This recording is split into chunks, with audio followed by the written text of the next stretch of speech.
Olá, amigos de Safras e Mercado, sou o jornalista Alessandro Carvalho. Hoje é quarta-feira, dia 22 de novembro, estamos começando o nosso programa Resenha Safras.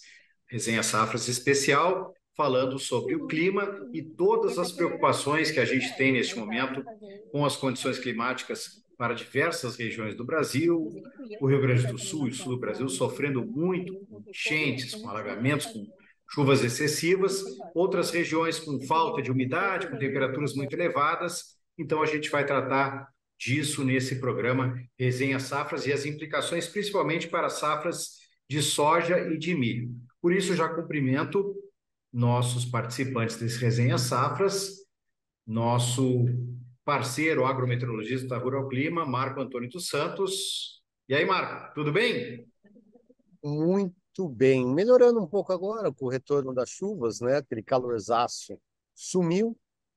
O produtor um pouquinho mais animado agora com o retorno das chuvas, em boa parte aí do Cerrado, mas ainda temos muito o que falar aí nessa resenha aí de como será o clima para esses próximos semanas e meses. Luiz Fernando Gutierrez Roque, que vai nos falar tudo sobre o que temos para a soja. Tudo bem, Luiz? Olá, Alessandro, Molinari, Marco, é um prazer estar aqui de novo. Vamos lá, vamos falar um pouquinho da situação atual da soja, né? Que todo mundo quer saber o que vai acontecer com a safra, se vai ser uma safra cheia, se vai ser uma safra com problemas. Então vamos falar um pouquinho sobre isso. Paulo Molinari, tudo bem, Paulo? Tudo bem? Boa tarde a todos. Bem, o milho aí, duas discussões. O primeiro, o seu efeito sobre o verão, e o segundo, sobre a teórica área de safrinha 2024. Beleza, eu começo abrindo com o Marco Antônio dos Santos, da Rural Clima, que vai nos falar quais as perspectivas que a gente tem para o curto prazo, o que a gente tem aí para o final de novembro e para dezembro. Parece que melhora agora, mas tem preocupação para dezembro, com temperaturas elevadas e também mantendo chuvas irregulares, né, Marco? Olha, Alessandro e Molinari e Luiz, olha, realmente as condições melhoraram bastante, né, do que foi em novembro. Há uma tendência de chuvas melhores, né, mais frequentes, pelo menos, em grande parte das regiões do Sudeste, Centro-Oeste e Mato Piba, e muitas chuvas ainda no Sul. Porém, com o fortalecimento ainda do El Niño ao longo agora dos meses de dezembro e janeiro, nada impede que tenhamos ainda a perspectiva de uma ou outra semana, igual nós tivemos agora em novembro, que foi uma semana extremamente seca, com temperaturas extremamente elevadas. Então, é, lógico que essas semanas serão bem mais curtas do que foi outubro e também novembro, mas ainda corremos o risco de que dezembro tenhamos uma semana seca e muito quente em toda a região central e norte do Brasil. E, em contrapartida, há uma tendência de muita chuva no sul agora para as próximas semanas, né?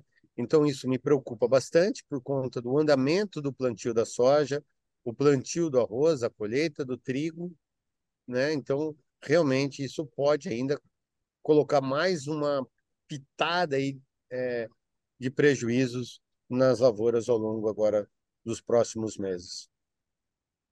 Bom, eu vou compartilhar minha tela aqui, que a gente tem os dados da plataforma Safras. Aliás, eu não falei no começo, mas digo para você, safras.com.br, a plataforma Safras, conheça, tem todas as informações lá para você no agronegócio. Temos nossos consultores, consultoria Safras, agência Safras, gráficos, cotações, tudo lá para você.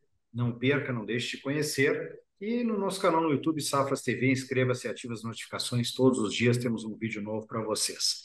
Vou compartilhar aqui a tela do plantio. Não sei se já está ok. Está ok aí?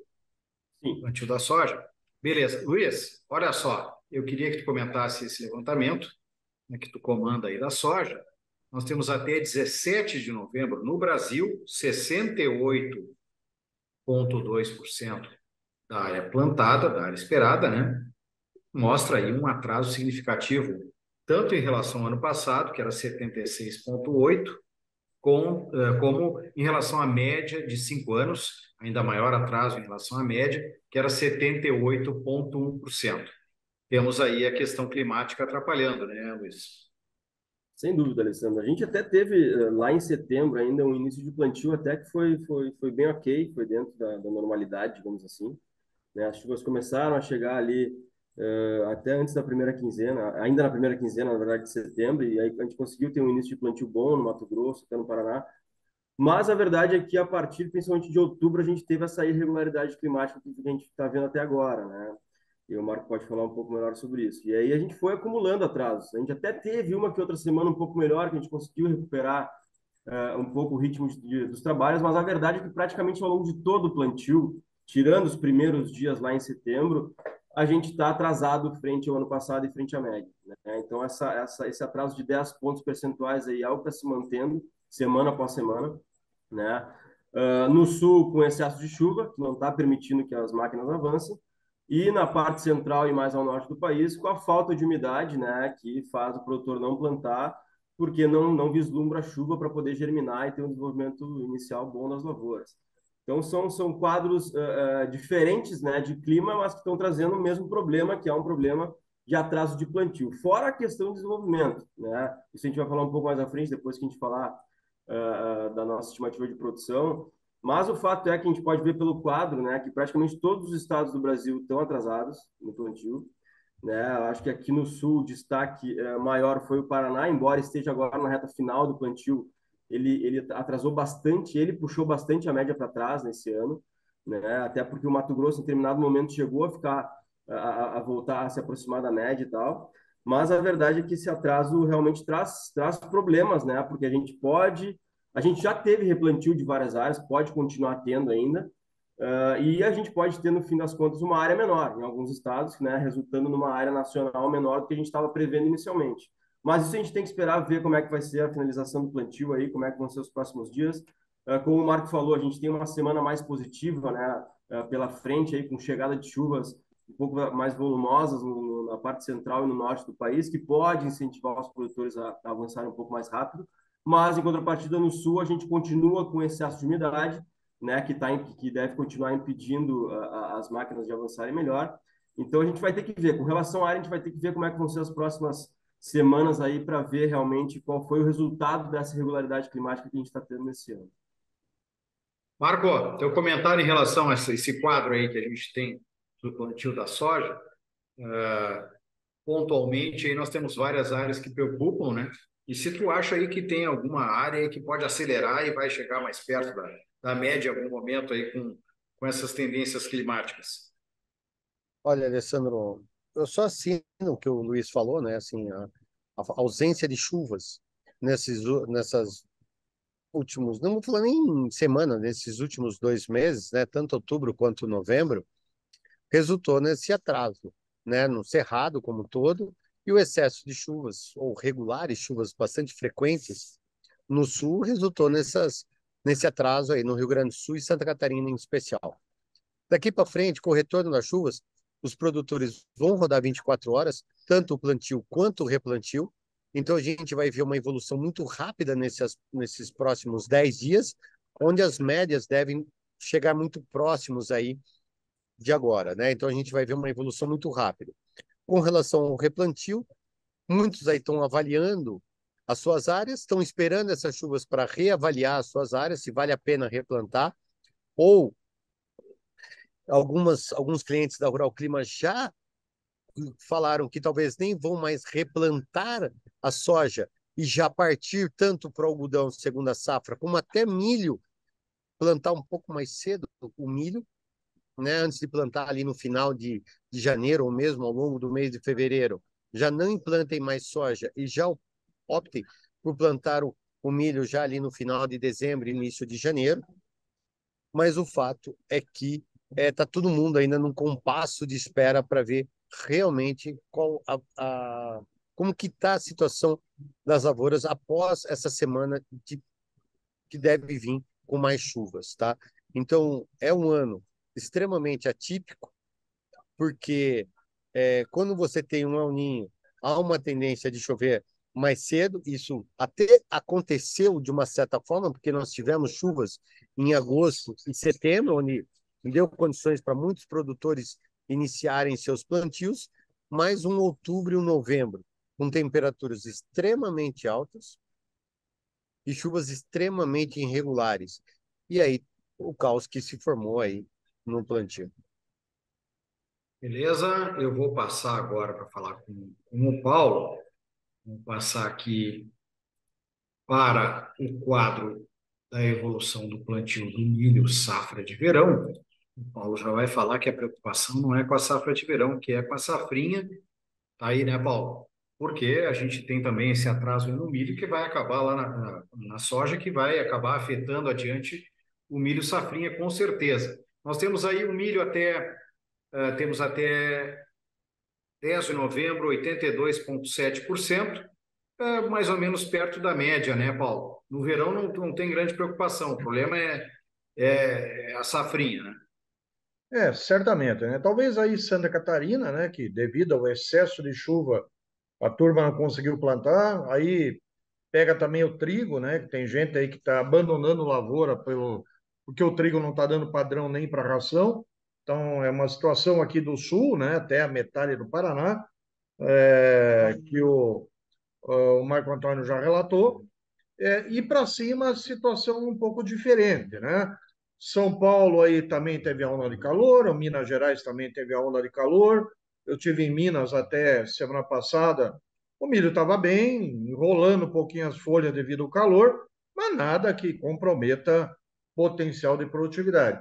Aqui no sul, excesso de chuva, baixa luminosidade, a perda de adubação, a não aplicação de ureia, provavelmente vai trazer aí uma média de produtividade um pouco mais baixa em relação ao potencial.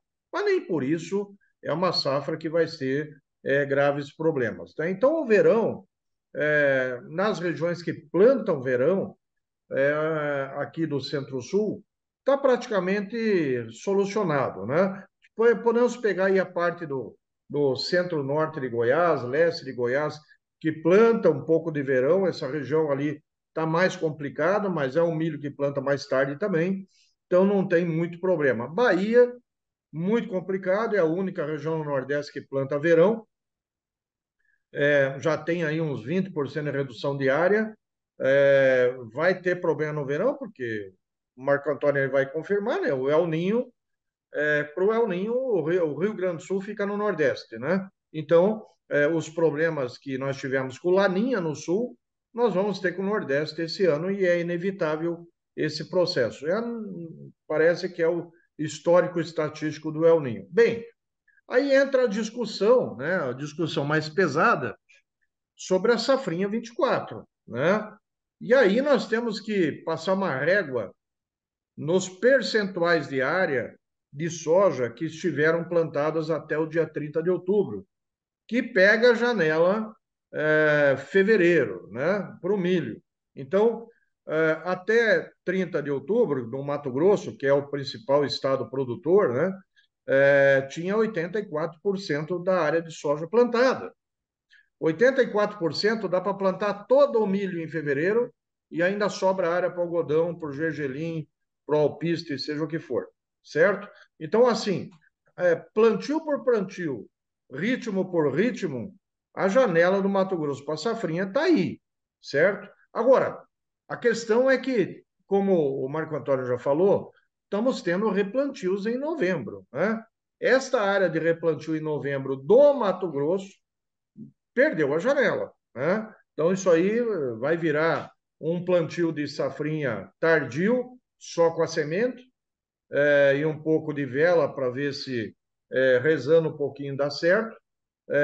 E o restante, o pessoal não vai plantar nada, não vai plantar safrinha, vai procurar uma outra alternativa aí, talvez o sorgo, talvez outras culturas aí menores que dê para completar essa área. Agora, não tem uma grande cultura, gente, para pegar 1 milhão de hectares de safrinha no Mato Grosso hoje.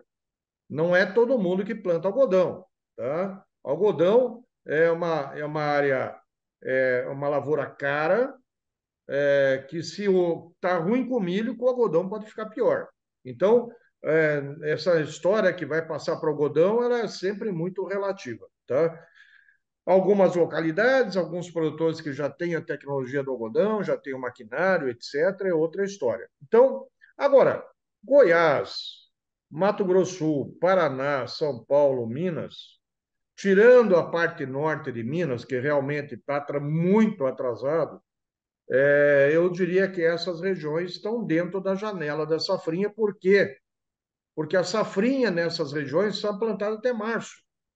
Então, mesmo que tenha um replantio em novembro, vai plantar milho em março. Se tiver chovendo em janeiro, fevereiro e março, e o preço tiver um pouquinho melhor, vai colocar milho sim, porque não tem outra alternativa de plantio para frente. Um pouquinho de trigo, talvez, né? Mas não tem muita alternativa. Agora, redução de área clássica e que realmente já está bem configurada é o Matopiba. Lá em cima, o plantio vai atrasar bastante, né? Choveu um pouquinho, mas está muito atrasado.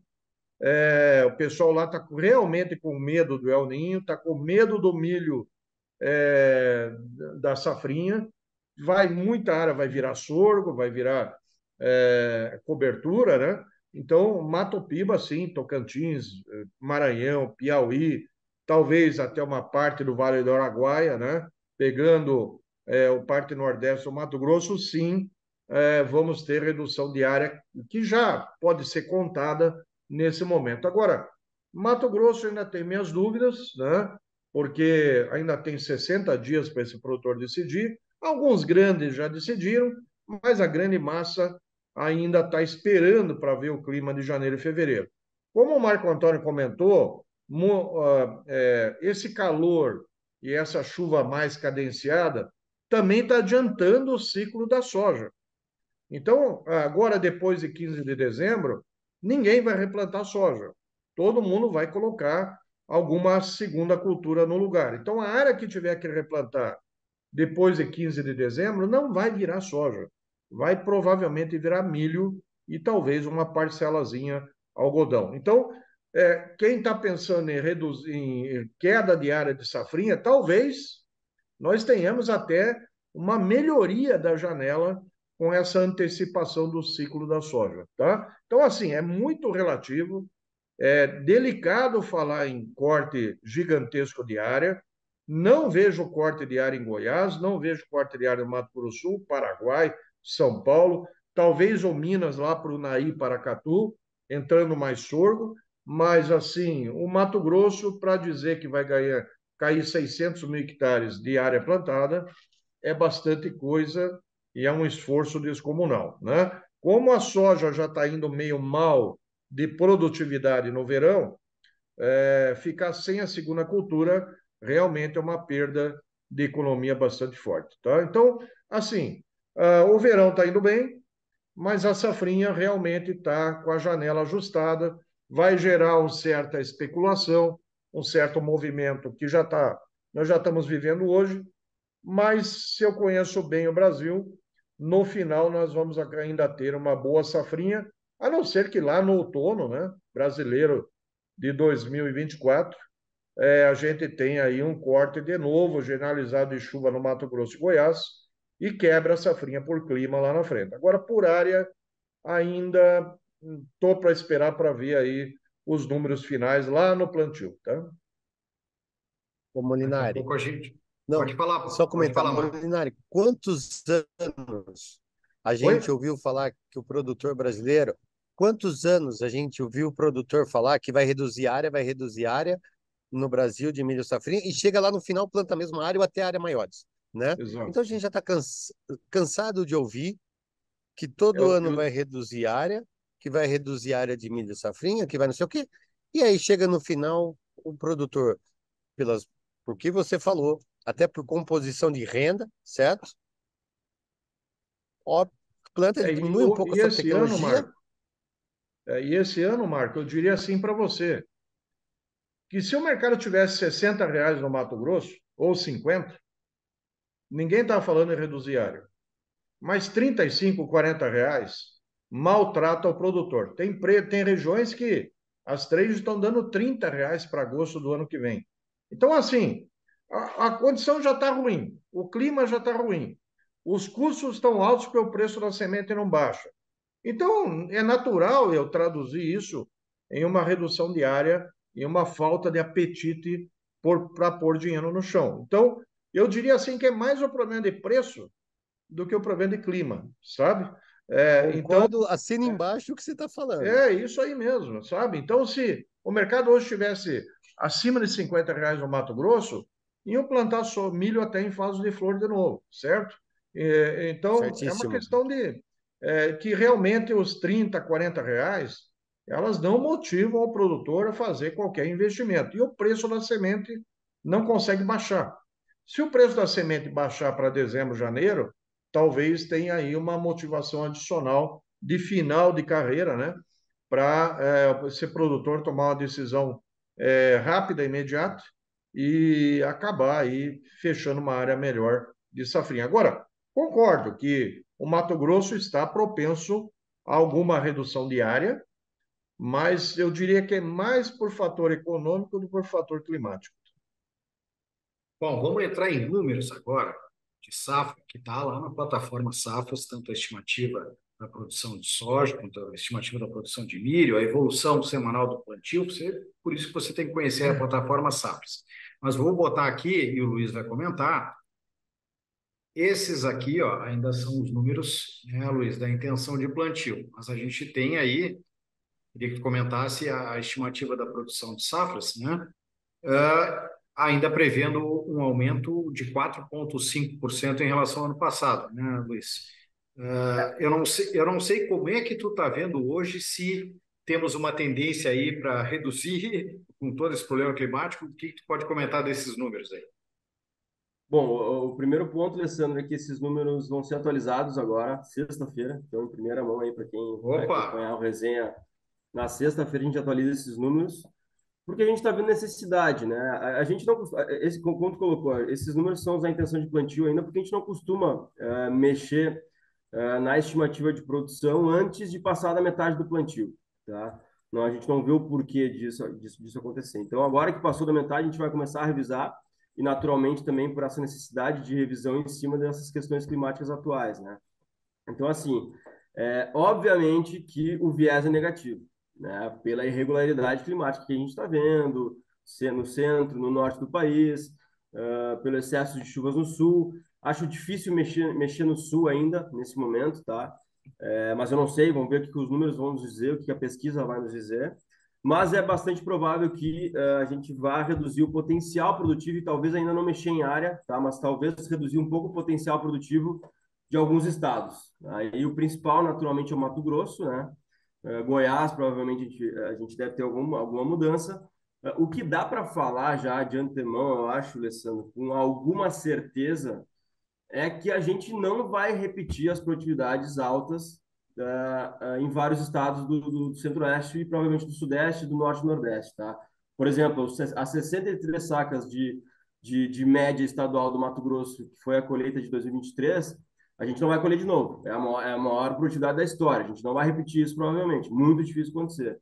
Goiás, a mesma coisa. 65 sacas, dificilmente vão se repetir. Então, na verdade, a gente tem que baixar um pouco a régua, né? Eu acho muito cedo para falar em uma grande quebra produtiva no Brasil, tá? Vamos ver como vai ser o clima em dezembro. Se o clima de fato se mostrar irregular, se continuar faltando chuva, principalmente no centro do país e no norte do país, a quebra obviamente vai aumentar, mas eu acho muito cedo para falar em uma grande quebra produtiva ainda. Mas dá para falar que nesse momento o viés sim é de corte, né? De algum corte, que vai dependendo do clima, principalmente em dezembro, para ver até onde esse corte pode chegar. Marco, o Luiz passou aí o parecer dele, o que ele acha de viés. O que tu pensa disso, Marco, em relação à soja? E as revisões eu acho que vão ter que ser mesmo para baixo?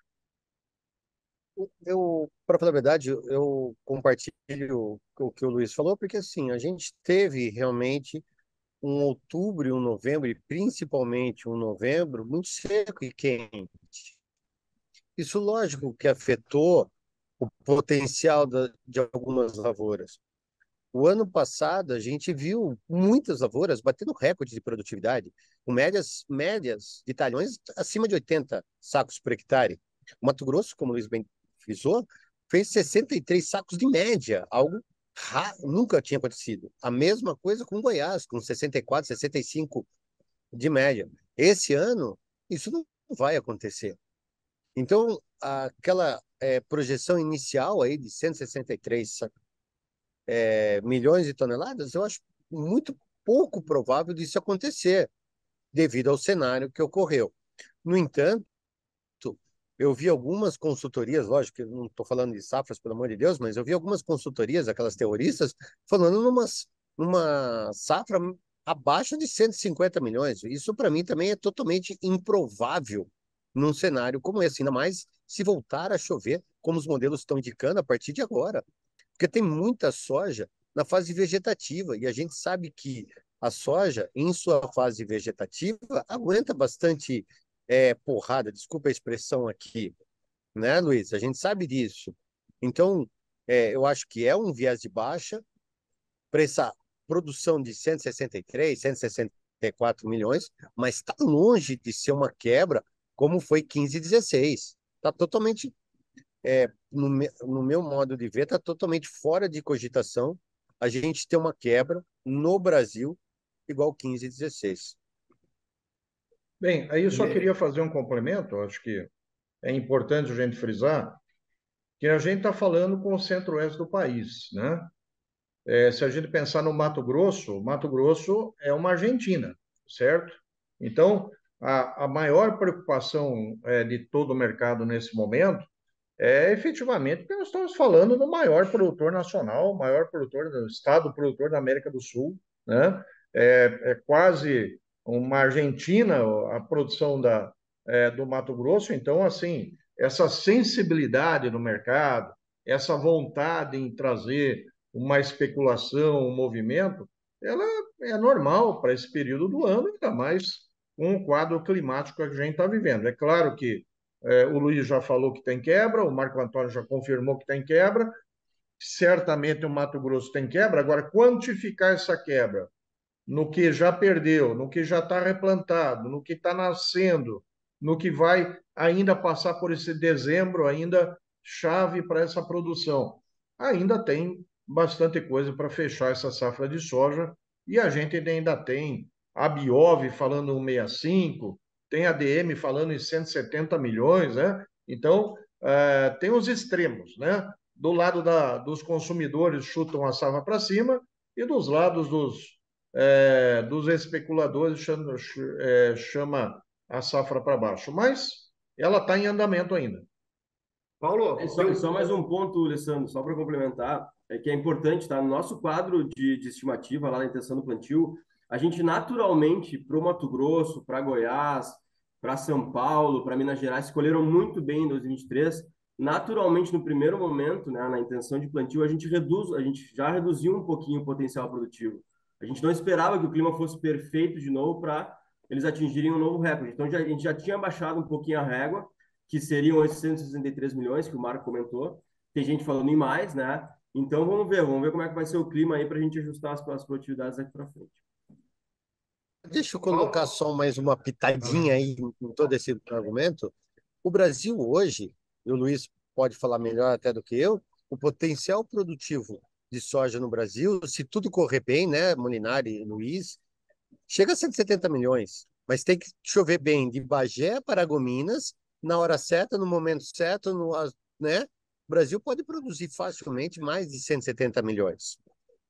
Isso, eu acho que isso é raríssimo disso acontecer, porque a gente tem um país de tamanho, de dimensões continentais, então é muito difícil chover bem na hora certa, no momento certo.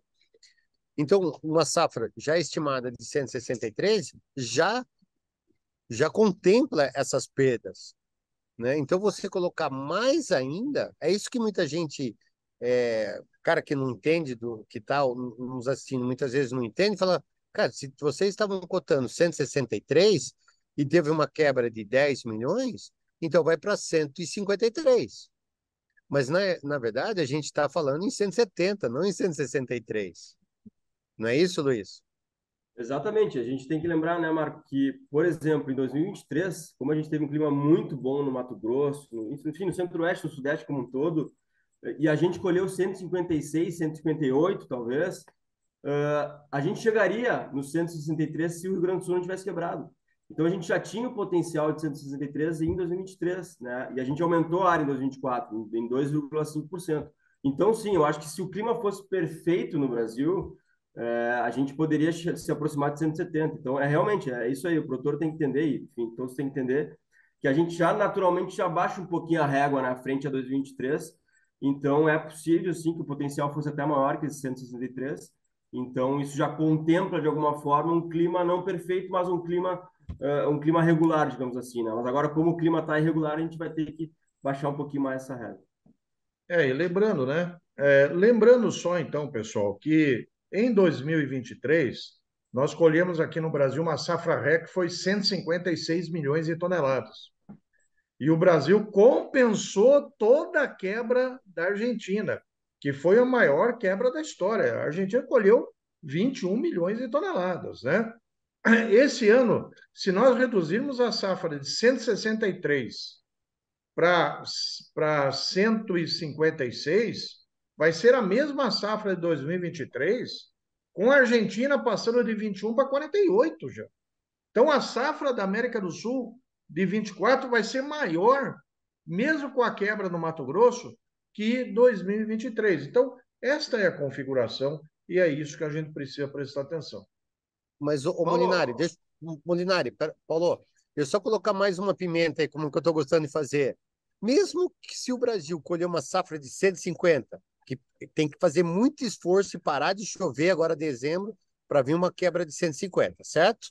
Certo. Mesmo assim, e se o ano passado colheu 21 milhões a Argentina. Se esse ano colher no mínimo 40 milhões, se nós estamos falando em 20 milhões a mais passar para a Argentina.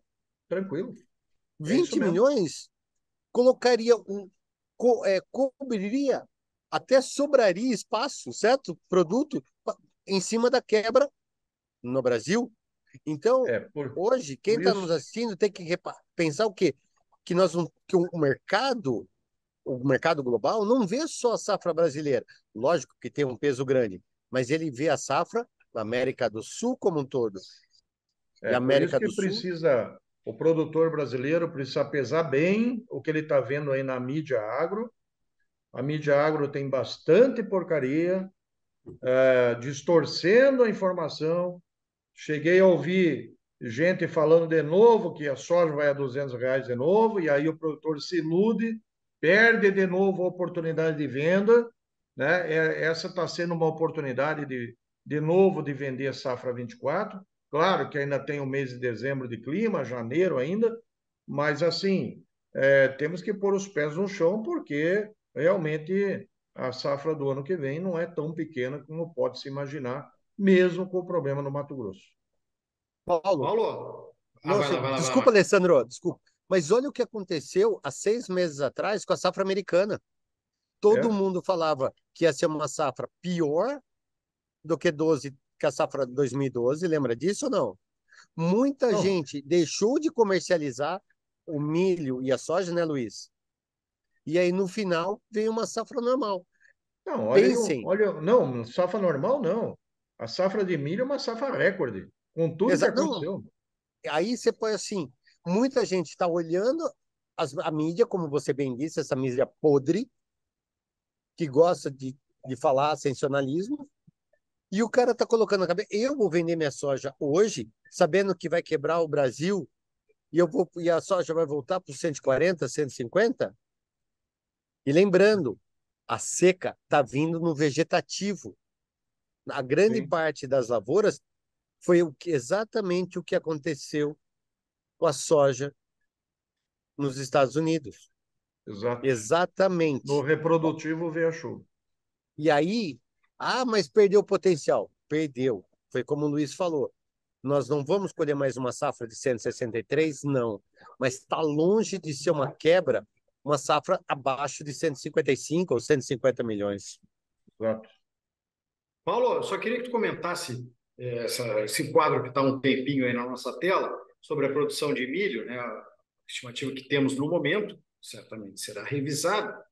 O Luiz já falou que o viés é de uma revisão para baixo na soja. Eu queria que tu desse o teu parecer. É claro que a gente tem aí adiante a safrinha, que é o que vai realmente mudar ou não o cenário da produção, né? Mas o Bom, que acho que que, tu acha desse quadro?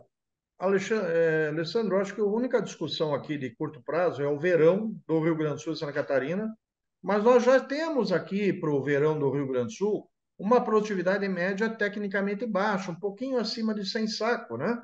Para uma região que pode colher 180, 200 sacos por hectare. Então, assim, se tiver pequenos ajustes no Rio Grande do Sul, ou redução de produtividade, o nosso número já está contemplado, tá? Não tem problema grave no Paraná, não tem problema grave. Santa Catarina, em alguns lugares, é um pouco mais problemático, mas não é isso que vai mudar o mercado. São Paulo e Minas não tem problema. Vamos discutir um pouquinho aí o verão de Goiás. A safrinha, aí nós precisamos aí de 60 dias para ver como é que anda esse volume de venda de insumos a partir de janeiro, para verificar essa área plantada do Mato Grosso em particular. Goiás, Mato Grosso, São Paulo e Paraná, eu diria assim para você que dificilmente nós teremos corte de área, tá? Profundo, né? Algum ajuste sempre existe.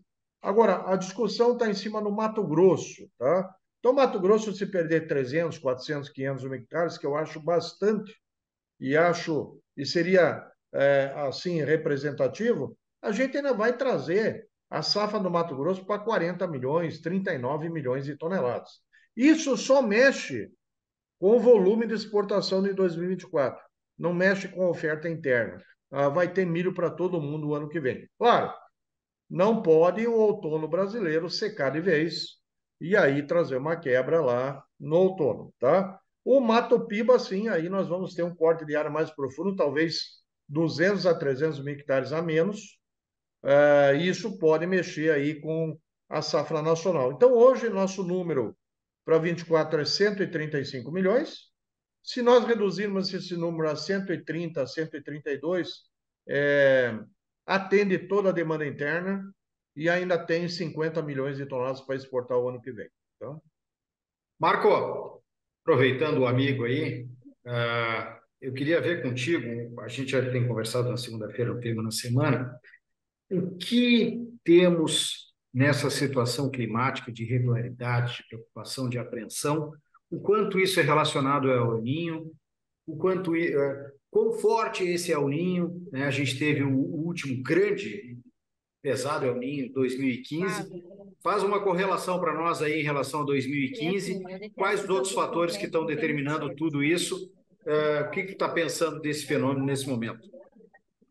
Olha, como a gente estava conversando, né, aqui antes de começar o nosso bate-papo, esse é um El Ninho que ele não vai vir com cara de super El Ninho, oficialmente, pelos registros oficiais da NOAA, mas os estragos estão muito parecidos. Então, o produtor está falando, olha, tudo bem, não é um super El Ninho, mas os efeitos dele na produção estão muito semelhantes. No entanto, volto a repetir, como a gente fez um relatório essa semana, onde as condições oceânicas estão bem diferentes de 2015, quando nós tivemos o Super El Niño, onde as temperaturas dos oceanos do Pacífico Norte, do Atlântico Norte, estão bem diferentes, os oceanos estão muito mais quentes num contexto geral do que 2015, e a Amazônia está sofrendo uma seca terrível, algo que não aconteceu em 2015. E isso, o fato dos rios estarem baixos, tudo que está acontecendo ali na bacia amazônica, isso tira um pouco a pressão de chuvas da região central do Brasil, por isso essa irregularidade, tá? E outro fator é realmente as temperaturas. O que mais está chamando a nossa atenção, tudo bem, a irregularidade das chuvas está grande, sim, mas se as temperaturas não tivessem tão altas como está agora, o nosso papo aqui seria um pouquinho mais diferente, porque se vocês recordam, novembro de 22 foi tão seco quanto novembro agora. Porém, o novembro de 22, a seca foi causada por uma massa de ar polar, que impedia a formação. Então, as temperaturas ficaram baixas. A evapotranspiração baixa. Esse ano, nós tivemos ao contrário. Os bloqueios atmosféricos foram provocados por massas de ar quente, que isso elevou ainda mais as temperaturas, causando todos os estragos. Por isso que sempre a minha preocupação era muito mais com o fator térmico do que hídrico. Sempre deixei isso muito bem claro.